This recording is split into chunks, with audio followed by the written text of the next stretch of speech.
দেখো ফ্রেন্ডস, আজকে আমি আমার ছেলের আর আমার বড়মশাই মানে কর্তামশাই জন্য আমি এই দুজনের জন্য আমি একটু বিরিয়ানি বানাচ্ছি।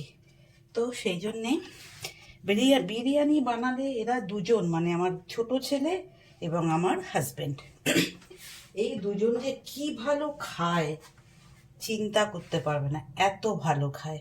তো যাই হোক, আমি প্যান বসিয়ে দিয়েছি, দেখো মানে কড়াই বসিয়ে দিয়েছি তেলটা গরম হওয়ার জন্যে। সবার প্রথমে আমি আলুগুলো ভেজে নেব সেদ্ধ করে। নুন হলুদ আর বিরিয়ানি মশলা দিয়ে দেখো এর মধ্যে ম্যারিনেট করে রেখেছিলাম। এই যে নুন হলুদ আর বিরিয়ানির মশলার মধ্যে আলুগুলোকে ম্যারিনেট করে রেখেছিলাম একটু সেদ্ধ করে। এবার ভাজবো। এটার মধ্যে একটু হালকা নুন দেবো আর একটু দেবো হলুদ, যাতে আলুগুলো বেশ কালারফুল হয়। এই যে একটু হলুদ নুন দিয়ে দিলাম আর দেবো একটুখানি হলুদ। দেখো এরপর আমি একটা একটা করে আলু এর মধ্যে ছেড়ে দেবো।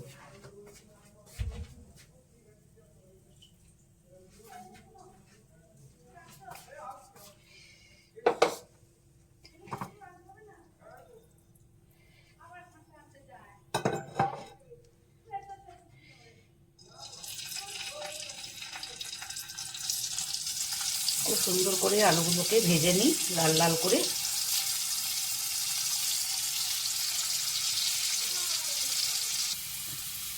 দেখো আলুগুলো আমার ভাজা হয়ে গেছে। এরপরে আবার যখন ভাতের সাথে দেবো আবার খানিকটা সেদ্ধ হবে। এরপর আমি এইটা তুলে নেব। ঠিক আছে, তুলে নিলাম। অনেকবার আমি আমার ভিডিওতে তোমাদের দেখিয়েছি, একটা লবঙ্গ দিয়ে দিলাম। ঠিক আছে, একটা লবঙ্গ দিয়ে দেওয়ার পর তারপর আমি একটু দেব এই তেলটার মধ্যে ভাত।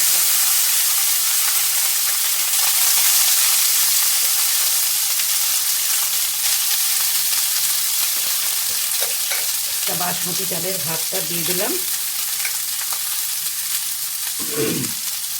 আর দেবো একটুখানি ঘি। আমার ছেলে আর আমার কর্তামশাই একদমই ঘি পছন্দ করে না। ঘি দিলে তাও আমি অল্প দেবো একটুখানি, যাতে একটু ভালো লাগে স্মেলটা। ঘিয়ের স্মেল বিরিয়ানিতে একদম পছন্দ করে না। একটু দিলাম, দেখলে অল্প একটু দিলাম।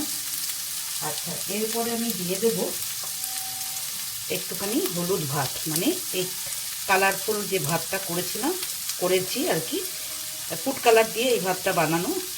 ফুড কালারের মধ্যে একটু ভাত দিয়ে এটা রেডি করে দিয়েছি। আচ্ছা, এবার আমি দেবো, দেখো দুটো আলু দিয়ে দিলাম।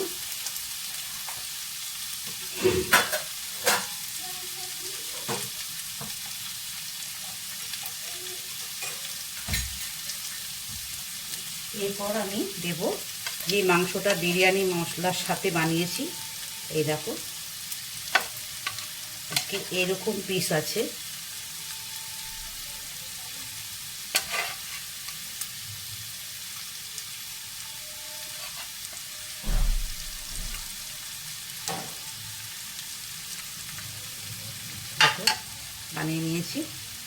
বানিয়ে নিয়েছি বলছি, দিয়ে দিলাম। এরপর দেবো আর এক লেয়ার ভাত। ঠিক আছে,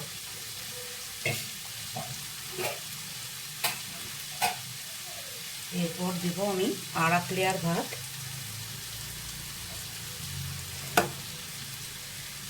এইটা ভাতের সাথে সেদ্ধ করতে দিয়ে দিয়েছিলাম। এই ফুলটা বিরিয়ানিতে যে ফুলটা দেয়, এটা আমি ঠিক জানি না কি নাম বলে। তো আমরা যখন কেরালা গেছিলাম ওইখানে স্পাইস গার্ডেন থেকে এই ইয়েটা কিনে নিয়েছিলাম, বিরিয়ানির মশলাটা। ঠিক আছে, তো চলো আর এক লিটার ভাত দিয়ে দিলাম। এরপর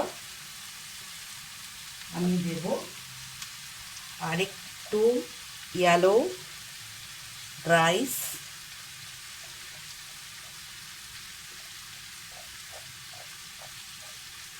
অ্যাকচুয়ালি ফুড কালারের কালারটা শেষ হয়ে গেছে, এই কোটোটার মধ্যেই আমি একটু ভাত দিয়ে করে দিয়েছি, বুঝেছো, যার জন্য আমি এমনি করে দিচ্ছি। আচ্ছা, তারপর দেব আর এই 3টে আলু আর দেব আর একটুখানি ঘি, যেহেতু ঘি খেতে চায় না সেটা একটু অল্পই দিলাম আমি। আর দেবো এবার একটু নুন, একটু ওপর থেকে ছড়িয়ে দেবো, সামান্য নুন। মাংসের মশলাতে নুন আছে, আলুতেও নুন দিয়ে ভেজেছি, তবু ভাতটায় যাতে একটু নুন নুন হয় সেই জন্য। আচ্ছা, এরপর আমি আর বাকি যে মাংসের টুকরোগুলো আছে সেইটা এখানে দিয়ে দেব।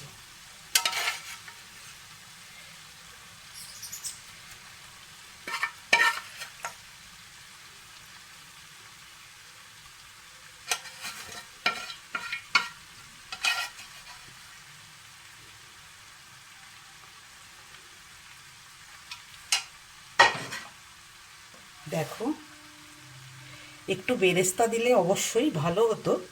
আচ্ছা, এবার আমি একটু আতর দিয়ে দেবো, কয়েক ফোঁটা।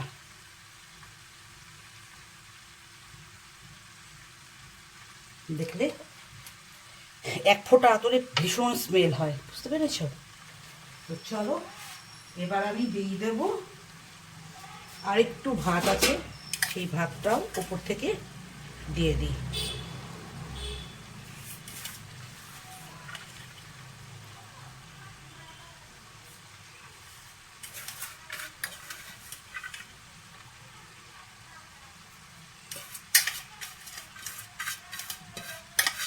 তারপরে এটা ঢেকে দেব। সমস্তটাই একদম পুরো কুক করা আছে, কোনো অসুবিধা হবে না।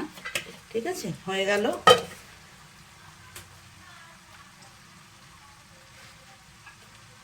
এরপর বাকি যেটুকু ইয়ালো ভাত আছে সেইটুকু একদম ঝেড়ে, কোটো ঝেড়ে দিয়ে দিলাম।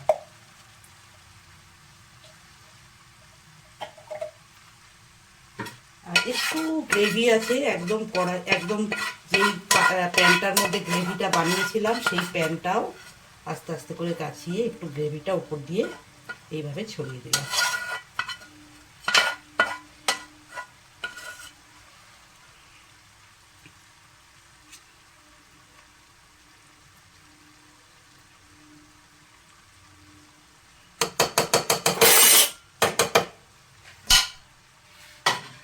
এবার আমি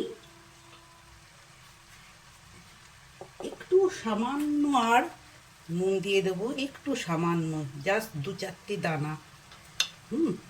এরপর আমি এটাকে ঢেকে দেবো, আর 5 মিনিট করলেই হয়ে যাবে, কমপ্লিটলি রেডি। 5 মিনিট পর, 5 মিনিট পর আমি আসছি, এসে তোমাদেরকে দেখাচ্ছি। দেখো ফ্রেন্ডস, এই যে ঢাকনা তুললাম, ঠিক 5 মিনিট পর। এরপর একটু নাড়িয়ে দেবো যাতে নুনটা ঠিকঠাকভাবে সমস্ত ভাতের সাথে হয়ে যায়।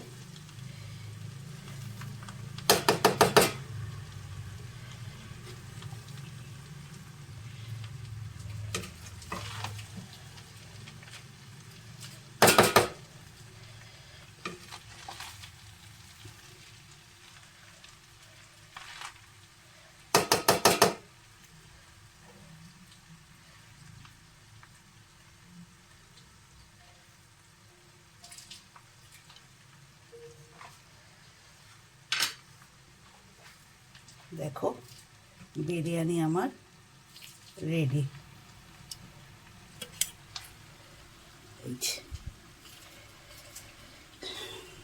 আর দেব স্যালাড। আমি বললাম রায়তা করে দিই, দিয়ে আমার ছেলে বলল না, এই শীতকাল পড়ে গেছে, এখন আর রায়তা করতে হবে না মাম্মি, শুধু ইয়ে দিয়েই খেয়ে নেবো, স্যালাড দিয়েই খেয়ে নেবো। তো চলো, আজকে রাতের মেনুটা তোমাদের সাথে একটু শেয়ার করলাম। আর এবারে এটাকে একটু ঢাকা দিয়ে দিই, ঢাকা দিয়ে অফ করে দিই গ্যাসটা। তো চলো, টাটা, বাই বাই। কেমন লাগলো একটু জানিও। সবাই জানো বিরিয়ানি বানাতে, আমি জানি, সবাই সবার মতো টেকনিকে বানায়, আমি আমার মতো করে বানাই। তবে হ্যাঁ, একটু বেরেস্তাটা দিইনি, বেরেস্তাটা একটু ফাঁকি মেরেছি। মনে হচ্ছিল একটু বেরেস্তা করে নিই, থাক, বেরেস্তার জন্য তো আলাদা টেস্ট হয় না, তাই না? টেস্টটা হচ্ছে মাংসটা যে কষিয়েছি মশলা দিয়ে সেটার উপরেই টেস্ট।